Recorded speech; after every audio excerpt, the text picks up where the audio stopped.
It's the second week of career days at RISEBA. And today we have a discussion, future of shopping. I am Aje Bruvere. I am program manager for alumni and also for the career development at RISEBA. And for this event of future of shopping, for our Career of the Future series, we have invited different speakers. Representing global brands, we have Karena, Kirse from Coca-Cola, how do you say that? And Glebs Kozlovskis is representing Decathlon, and he is also a RISEBA alumni. And a more local Latvian company with also a big presence in all the shopping malls and on e-commerce, I suppose, is Egils, Grasmanis from Brain Games. So for today's discussion, I will start with a topic that everybody has heard a lot about lately, but I want to know, how does that play out in your field in shopping? How does that influence the shopping trends, buyers' behaviors? How do you see influence marketing as well? So I will ask Karena first. How is COVID influencing your world? Hi, everybody. So I will start with the side of what is the impact on our business. And it's varied. So on the one hand, the consumption as such has not decreased. So there was a peak when everybody was buying stuff back in March, then it went back down, and now it has stabilized. But of course, there's a lot of impact starting from, the HoReCa being closed. So, the shift of channels. People still buy Coca-Cola, but they buy it more in retail. And also from the way we work. So in Baltics, we have always been a bit in the remote working environment, but it was even more so for the last month. So everybody is more or less working at home. Okay, thank you. I will now ask Egils. Well, for you, you sell games. For you, what did the COVID bring as in terms of what did it change? Yes, hi everyone. Just a small remark. We're also selling internationally. I mean, our products are available in more than 40 countries. We're not only based in Latvia. Games, board games, especially, I think nowadays in these times are definitely one of the most accessible and reasonable entertainment. So board games has been, I would say, it's the best year for board games globally that has ever been so far. So on the international market for us, for example, it's a bit more challenging. But everything that local market concerns in Baltics, it has been the best year so far for us. So games are popular, puzzles are popular, everything. I mean, game Monopoly, which is known as the one of the first board games or the modern board games, was born in the Great Depression times. So games is definitely something that is striving in times when people don't have access to other entertainment sources. And actually, it's also one of the cheapest entertainments if you compare to a visit to cinema, or which is once, but games you can play and play and play. So yes, we are happy to be in the industry that is actually growing more. Okay, so you are in the industry of winners here, and it's been good for you. Now I will ask Glebs, because I know. Well, first of all, Decathlon is a big chain all over Europe, but it was going or is opening or has just opened in Latvia in a very difficult time when we know most of the shops are to close on weekends.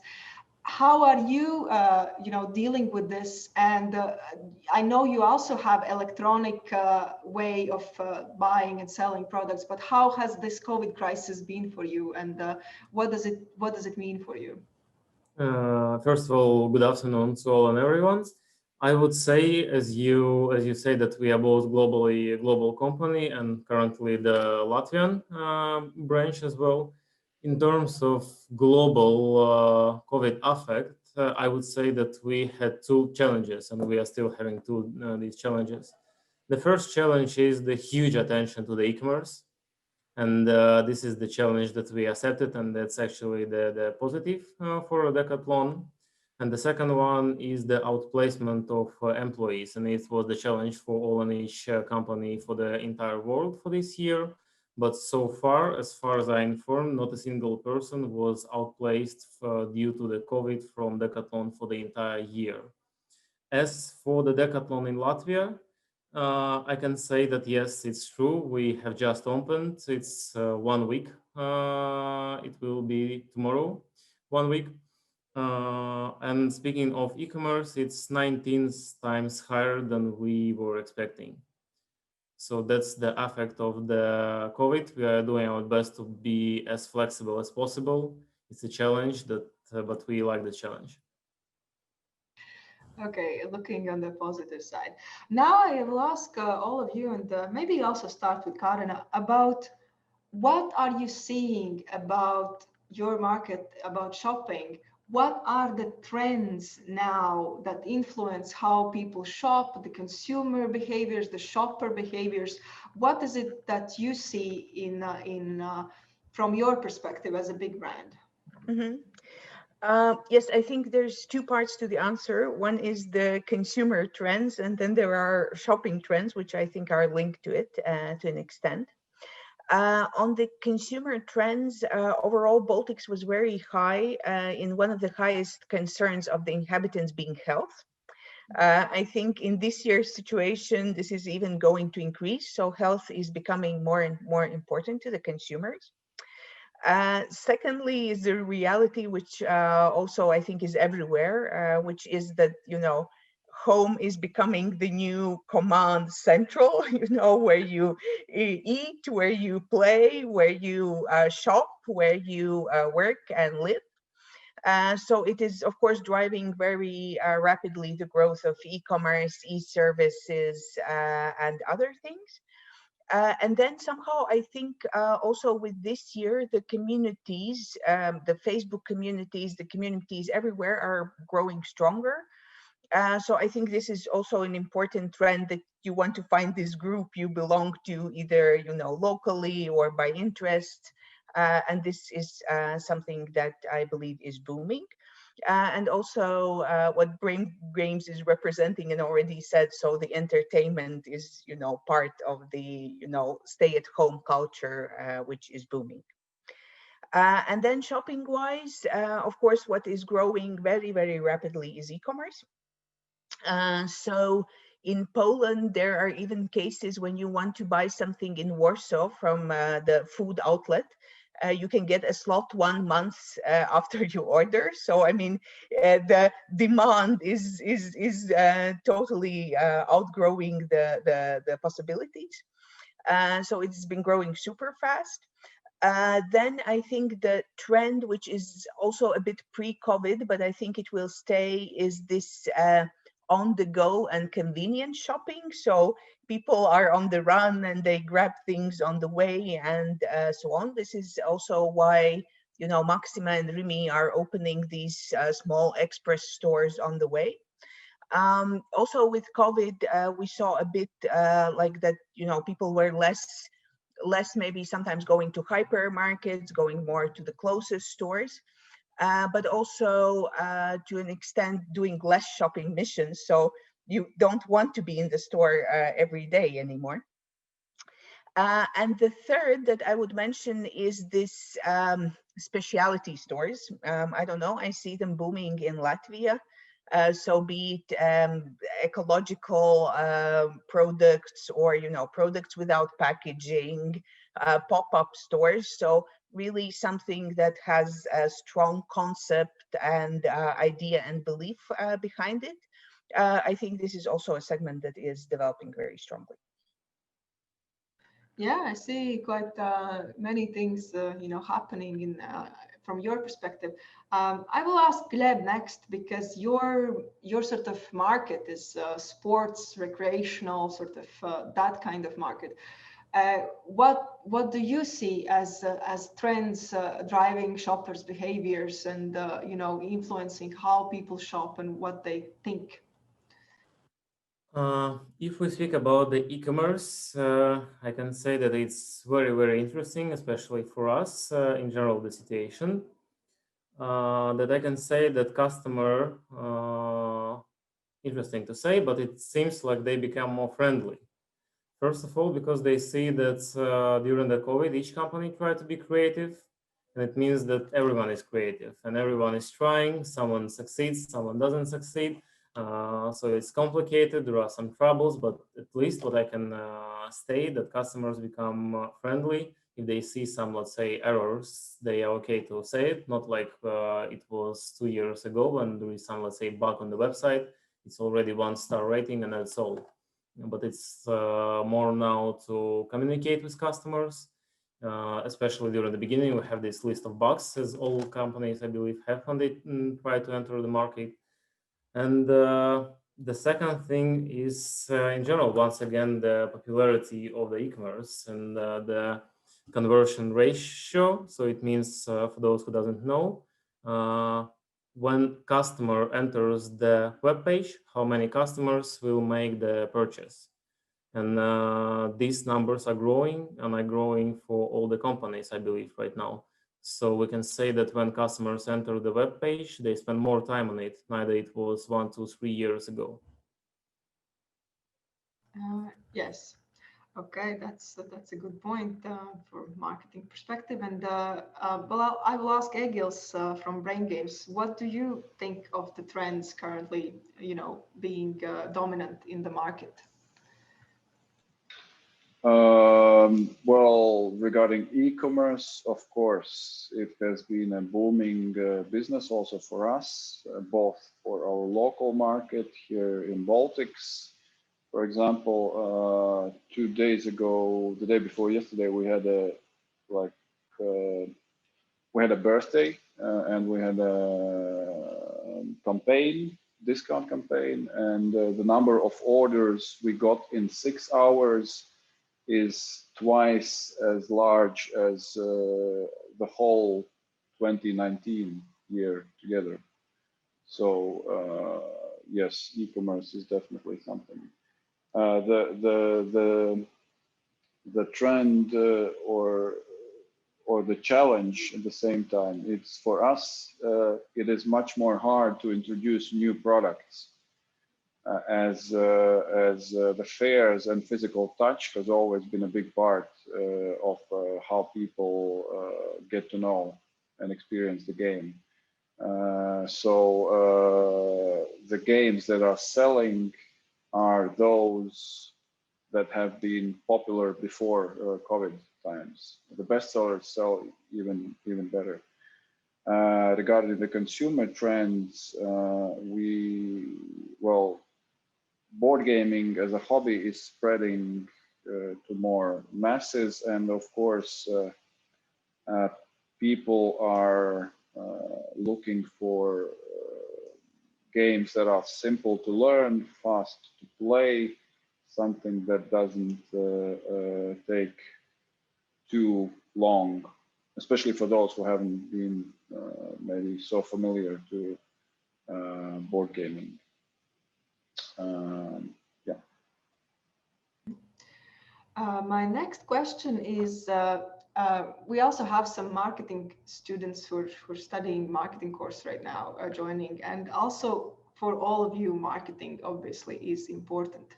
I want to ask you about your own, possibly some marketing innovations or something that you've done differently recently, or something that you feel is coming in the near future in the in this consumer market in shopping. I will again start with the Karena from Coca-Cola HBC. So regarding marketing and innovation, what would you say? Yes, I would again a bit build on what was said before. That I mean, the year has not been easy for innovations because I mean I think what was said, that it's hard to introduce new things, but also you sort of want to secure the basis of the business. So I don't think that there were a lot of product innovations coming this year under the circumstances. I think our not innovations, but more focus has shifted more to digital. Also e-commerce, and also what I said before on the consumer trends, more engaging the communities. So Coca-Cola had in the summer the campaign, which was like never before, which has been become a catchphrase, and I think a lot of people have noticed it. But also what we did differently. So for example, on our digital, we were not advertising Coca-Cola, but we were advertising the local HoReCa chains, which were open after COVID, and inviting people to go and to these places, and that they are open, and so more engaging the local communities. This was also done through geo-targeting, so the people in Daugavpils would see the local places next to them. So really the project, which was involving the communities and really driving traffic to the HoReCa, which actually had a very heavy hit during the COVID. I see. Gleb, what would you be telling us about marketing innovation? Here, in your case, I think you could also just tell us a little bit about your Decathlon's unique strategy of sort of promoting through the sports enthusiasts rather than just usual salespeople. So in a way, tell us about that. And what else would you say is marketing innovation that you have been doing lately?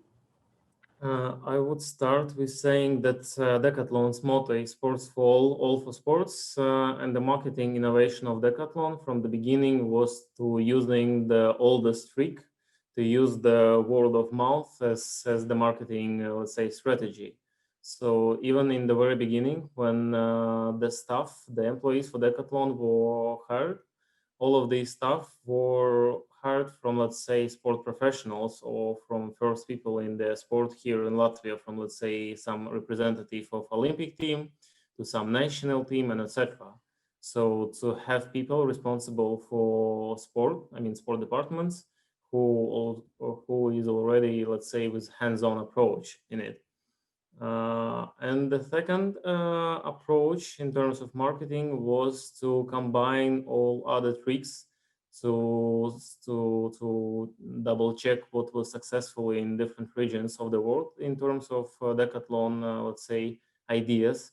We also had, I don't know, 101 brainstorms with our team, how to promote Decathlon, how to make it interesting, because this let's say classical advertisement, it's not that powerful as it was several years ago.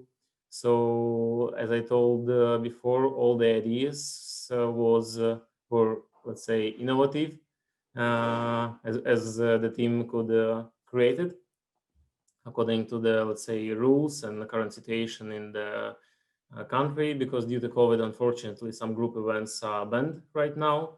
And it's create one more challenge for us, how to promote sport when sport is banned for the group of people. So yeah, I would say that the two tricks, the marketing tricks we use, the first one is the word of mouth that we are trying to promote. And the second one is the ease of use. So the more easy it is to use the products and to get yourself a product, I mean, the e-commerce, the better the marketing works. Egils from Brain Games. So what would you say about this? How have you lately been using some marketing tricks or more marketing innovations in your industry to get more noticed at this time when people actually are looking for board games more than before? Yes, well, the first challenge is to convey the experience of the game via digital, via online somehow. That's definitely that we are something that we're trying to work on. Secondly, spread the word in general about board games being as a meaningful time, as a hobby, and to kind of concentrate on the values of what board games do to a family, to a circle of friends, to benefits. But lately, and this is not only COVID, but online platforms like Kickstarter, for example, which is a crowdfunding platform, has been lately used by many publishers as actually a marketing tool as well. So the games that are successful on Kickstarter, they have a much higher demand later on the marketplace globally. And of course, Amazon, all the Amazon marketing tools and options, it's something that is very unfamiliar to, especially for us. So this is something that that we are digging into much deeper. Yes, well, that actually puts me to want to ask another similar question, or a question leading on from this one. It will be about online presence and all the tools, including, Instagram, Facebook, social network marketing, all that. I want to ask you as a company, so I'll ask Karena first from Coca-Cola. Do you see that online presence now in this time when remote work becomes more important, and that this becomes also more important? And does that mean that there are more roles in your company for people working on social media, on creating content and all that? How is it for you? Let's start with Coca-Cola. Karena? Thank you. I think I would say digital overall is becoming, yes, so more and more important. It's both social media, advertising, search, so different things. I think what is interesting with social media as well is that, you first of all need the content which is really engaging the consumers, because otherwise it's pretty pointless. So it's like giving this value to the consumers that they can use and make it spread. Also that a lot is also coming from the consumers, so how to get the consumer generated content to refresh your media. But yes, overall, of course, digital is and remains a strong trend. Let me ask you, do you, as a big brand, do you also have, some work, not personally you, but the Coca-Cola, through influencers, through people that are themselves media personalities? I'm wondering if how that drives, consumers following someone's advice. Do you work with that? We don't work with it directly. It's an interesting question. Of course, Coca-Cola and Coca-Cola brands are using influencers. I think it's a question which is quite controversial. So what is the future of that?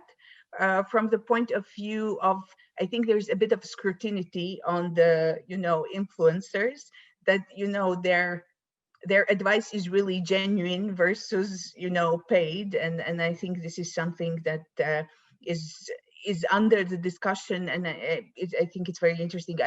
I will not predict how it will evolve, because I think there are people who say, yes, we know they get money, but, still we like them, so we, take the advice. But I know that there is also a bit this, from the people who are advertising or, recommending almost anything, that it doesn't give a very good feeling at the end to the consumer. So I would say that, whatever you recommend should be consistent with your values for it to work. And I think this is something that,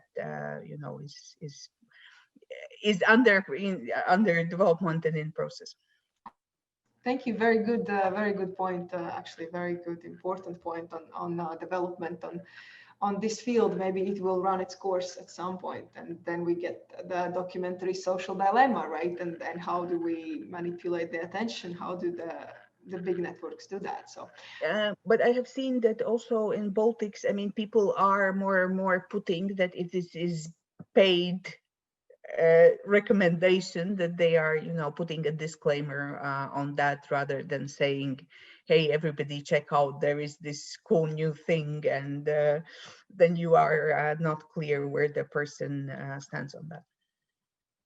Okay, Gleb, I will ask you from the point of view of Decathlon, this whole use of social media, sort of use of influencers, sort of trends, capturing on that digital awareness. How do you relate to that? We started with gifts for customers. That's the thing that we started to discuss right now, and I would say that it's quite difficult to find nowadays someone who doesn't want to give to receive a gift for free. I completely agree with Karena about the, let's say, influencers, that you need to be consistent with your company, let's say, values, and not to just promote all your products everywhere. And speaking about the gifts, we also, let's say, created one idea and implemented with our team already before the opening of the shop. It was the marketing campaign on the radio. And we asked our team to be each morning at some random place at the city, doing some sports, whether it's basketball, or, I don't know, cycling, running, or some gym with Decathlon equipment. And the idea was to let people see what is happening, and to call to the radio and say that what they see, what kind of sport our team is doing, and then they receive the prize. What I can say that the company was really successful. We saw it in the marketing, and radio company also informed us that if they usually have from 5 to 15 people who are calling, then in our case it was the full capacity of the list of the receivers. So I would say that still marketing companies, and still the gifts for free for people is the thing that everyone likes, and the thing that is good to use. Speaking about the, let's say, social media as LinkedIn is more for, let's say, professional for employee search. But if we speak about the Instagram, Facebook, Twitter, and etc., I would say that it's a basic for any company right now to use it, not like to create something innovative when you're using the Facebook or Instagram, but when it's like on a daily basis to use the social networks. So you do have to have a presence all the time, and I've actually followed your Facebook. There is, definitely some presence of active people, doing things that they like. So, I mean, yeah. So definitely good answer. And I will now ask Egils from Brain Games. So the same question for you. How do you maintain that social media presence for you? How does the whole social media world work? And are there brain games or board games types of influencers as well? Like, is there such a niche? If we speak about the global market, yes, definitely. Of course, there are people who who are opinion makers in the gaming industry, and we do work with them, with influencers in Latvia and in Baltics in general. We also use them, but we also try to work with people who we feel actually kind of like the games and can give an honest opinion. About social networks, of course, yes. It's, I mean, for every brand, I guess it's a part of marketing, the biggest part probably. But I think it's also important to understand at what point in time we need to switch maybe our marketing budgets from, if Facebook was very effective a couple of years ago, Instagram was very effective, or is maybe more effective last year, this year, then TikTok, for example, is probably the trending, among youngsters, the most trending platform right now. Yeah. So yeah, the effectiveness of the channels is changing probably every year, I would say. Mm-hmm. Changing also how they are changing their algorithm and all that, right? I mean, exactly. So then the business you need to adjust. And thank you also for mentioning TikTok, and also for mentioning Kickstarter as a marketing tool in the games world. So maybe there is someone among the students who is considering developing a game. So seeing, for instance, Kickstarter, which is a funding platform, as a tool to develop it. So there are new ways of using the same tools. Now I have another question for all of you, and it's an important question, and especially in this being series of career of the future. So I want you to be a bit futuristic thinking. Do your best, guess your suggestion. First of all, suggestion of what do you think in your industry the careers will look like in 5 years. And let me just say, like, because potentially, like, next big shopping career is going to be like a drone operator or someone, because, you know, because the drone will pick the parcel and sort of deliver it to your doorstep. Just an idea. So Karena, I will ask you first. So what does the career of the future look like in 5 years? And also, what do you think are going to be the top skills that employers will look for? Mm-hmm. Yes, so I will start maybe from the specific industry where I am working, which is international FMCG companies. And this is my third one. So I was working in P&G and Danone previously. So here's the trend, and I don't want to sound pessimistic, is globalization. Yeah. So, you know, there is no longer Baltics marketing. There is Poland Baltics marketing, or Europe marketing, or Central Europe marketing. So the marketing is all the time, the clusters are getting bigger, and there is the trend of globalization. What does that mean? I don't mean that there will be no jobs in Baltics. It's just that they might be even broader than, you know, just the Baltic scope. So this is something to look at. And I frankly never in my life worked on a Latvian job. So my responsibility has always been Baltics. So yes, this is one of the things. Then the second, as for the future jobs, so this futuristic vision that you mentioned, I would say that the future is in digital, and as much of you know, digital know-how you can have, I think it can be used in almost any role now, exactly as you said. So any industry and any marketing job. So there will be a bit of digital there.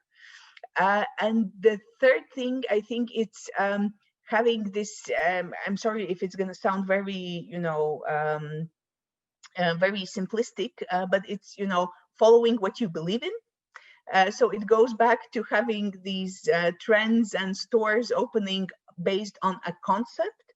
So I think if you really have this strong idea why this would work, why there is a need for this, that probably means that there are other people out there, and there's the need from the community. On the skills and mindset, frankly, for me, more important is mindset. So for me, more important is, a bit this can-do mindset, but also this, a lot of companies now and projects are talking about agility. So in our reality of, it's called VUCA now in the fancy language. So when there is no knowing what will happen next month or next year, agility is super important. So I think it's really the future is with the resilient people who can adapt to changes, quickly react to changes. And yes, the speed of the world we live in is increasing. Thank you. Yeah, very good, very interesting multi-part answer. Yes, thank you, Karena. Gleb, what do you think from your perspective? What does future hold in the whole industry of, selling to people in, in e-commerce and all this? Yeah, be a little brave and predict the future and what skill sets and mindsets will be valued. The first thing that the attitude, it's always recognized positively, let's say. So to what extent person is ready to work. The second thing, I would say the creativity, it's always a plus. It's quite difficult to measure, but as I see right now, is one of the most important skills, especially during the COVID time, since we discussed these topics and how to, let's say, distinguish from the different companies right now. And I would say that the basic knowledge about the e-commerce right now, I believe that it will be, it's not like a trend, but as let's say 10 years ago, to know Microsoft Word, Microsoft Excel, PowerPoint was something that, let's say, new. So I believe that in 5-10 years will be exactly the same with e-commerce. To know the platforms, maybe it's not the best example with the Microsoft Word, but I believe that audience understand what I'm speaking about. To know how this, let's say, search engine works for the marketings, how to make all this optimization, how to get more customers, and how to make the customers happier, keeping in mind all the things that the company can provide. Okay, thank you for that. Before I ask this question to Egils, I can put it out to students. We have a few more minutes. If you have an interesting question, just write it in the chat box, and we might take another one question before the end of the discussion. But now I'll ask Egils as well. So Egils, from your experience and your view of the future of your field, where you are selling to the consumers, like, are the drones going to be there delivering the games, or and they're or are there some new jobs coming up, or what kind of skills, what kind of jobs will be important in 5 years' time? One job position or direction which is definitely very demanded already now, and which will be, I think, even more demanded in a couple of years. Amazon as a platform is not going anywhere. Amazon is right now our biggest customer in the United States and becoming one of the main channels in Europe. And we had to hire agencies from New York and London to deal with everything that is customer related, starting from how to set up a product correctly, and furthermore how to work with all the marketing tools and everything. So, and we have practically no one in Latvia, unfortunately, who is really knows about Amazon. And this is something that is, yeah, very, I think, at least for our industry, it's a highly demanded position. Because yeah, Amazon has its own platform, and it's another dimension, kind of another world. What skills and mindset is concerned, it's definitely agile, yeah, being agile and creative, of course, and yeah, the ability to see opportunities in crisis, and I think yeah, things like that. Being open-minded, being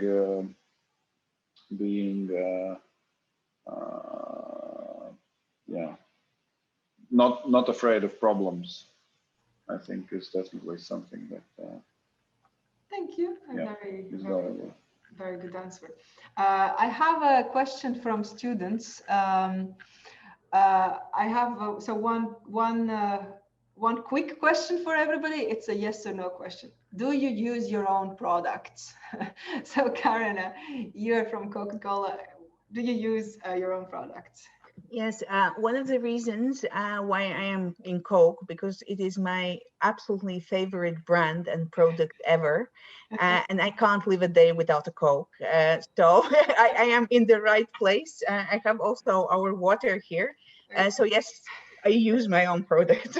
Okay, thank you. Gleb, what about you? Do you use Decathlon gear, products, all that? Since we are not just a store who sells the products, we are sells the opportunity to do sports. Then I would say that yeah, on a daily basis, I do sports and I do use the products of Decathlon to do the sports. So yeah. Okay, fine. And Egils, I presume being with the Brain Games for a long time and being its creator, you do like board games, am I right? Of course, yes. The company was born because of a board game that we got from the States, and we played it for 24 hours. And yeah, this is how Brain Games was born. And I can say for all our employees, definitely, that's one of the points that we really value in our company, that every employee that we take in, she has to love board games. Love board games. I have this question for you as well. It will definitely go to you first. I have a question. So what is the suggestion for new business owners to go with the shopping malls or street retail? You know, for those who don't have availability of e-commerce, would you say it's the big malls or street retail from your experience? From my experience, well, right now we have 13 stores in Baltics, and 11 of them are in shopping malls. So you're going for the stores. Well, shopping malls have usually bigger flow. Well, not right now, but yes. But shopping malls have a bigger flow, but it depends also on the product, I guess, on the niche, because our store locations are more, they have a bigger variety and go much more deeper into the hobby. Okay. Gleb, I would also ask you a little bit about this. If you were considering a small store, Decathlon is a big concept store, but what would your also general advice be? It's going for the small street front, or it's going where the shopping malls are? I will say that it's quite difficult question, and it's very tricky question, because it depends on your product and depends what you're selling. If you're IKEA, then yes, it's much easier to have an e-commerce platform and to have the big store as IKEA has. But getting back to the history of the Decathlon, It was just several guys who just, let's say, created a small shop. It was not a big store with 65 plus types of sports in the beginning. And in general, speaking about the e-commerce, I would say that it's not that difficult nowadays to organize the e-commerce. And we have quite many people all over the world. I mean, these private businesses who are trying to establish the e-commerce for themselves, just to sell, I don't know, not 5,000 of products, but a line of, I don't know, 3-4 products, and they are still successful enough. So I would say in each case, it's the individual case. It's up to the company, it's up to what they want to achieve and what the product they're trying to sell and what the goal they're trying to achieve. I will have one more last question that's meant for Karena from for Coca-Cola's perspective. What are the competencies that will be needed in the future marketing? Mm-hmm. What would you say? Thank you for the question. I think I partially answered it, that I think the mindset comes first. Then from competencies point of view, of course, this is digital, this is understanding the consumer and the shopper. But why I was saying that the mindset comes first is because in my experience, I mean, every company will have their marketing slightly different.